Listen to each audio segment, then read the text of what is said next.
ஜனாதிபதி வேட்பாளர்களை விளம்பரப்படுத்தும் வகையில் வாகனங்களில் ஒட்டப்பட்டுள்ள அனைத்து ஸ்டிக்கர்களையும் உடனடியாக அகற்றுமாறு தேர்தல்கள் ஆணைக்குழு தெரிவித்துள்ளது. பிரைம் குரூப் அறிமுகப்படுத்தும் இலங்கையின் முதலாவது நவீன வீட்டு அபார்ட்மெண்ட் நகரம் கிரிபத்குடையில். அழையுங்கள் 0772041041. தனியார் பஸ்கள், முச்சக்கர வண்டிகள் உள்ளிட்ட தனியார் வாகனங்களில் ஜனாதிபதி வேட்பாளர்கள் மற்றும் கட்சிகளை விளம்பரப்படுத்தும் அடையாளங்கள், புகைப்படங்களுடன் கூடிய ஸ்டிக்கர்கள், கொடிகள் போன்றவற்றை காட்சிப்படுத்துவது தொடர்பில் முறைப்பாடுகள் கிடைக்கப்பெற்றுள்ளதாக தேர்தல்கள் ஆணைக்குழு தெரிவித்துள்ளது.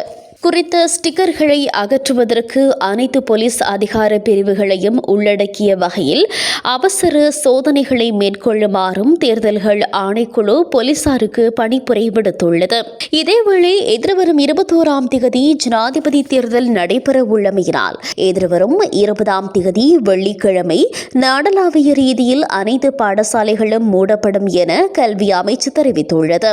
வாக்கு எண்ணும் மையங்களாக பயன்படுத்தப்படும் பாடசாலைகள் தேவைக்கேற்றவாறு மூடுவதற்கு அறிவிக்கப்பட்டுள்ளதாக கல்வி அமைச்சு வெளியிட்டுள்ள அறிக்கையில் தெரிவிக்கப்பட்டுள்ளது.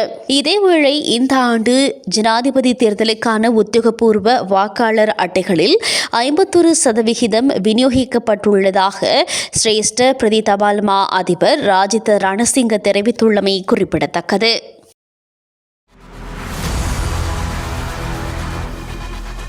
இலங்கையின் முதல் நிலை முதற்கர செய்தி வழங்குனர் வீரகேசரியின் குறுந்தகவல் செய்திகளை உடனுக்குடன் தமிழில் பெற்றுக்கொள்ள டயலாக் வலையமைப்பிலிருந்து REG இடைவெளி வீக்கி என்று பதிவிட்டு 87 960 என்ற எண்ணுக்கு குறுஞ்செய்தி ஒன்றை அனுப்புங்கள்.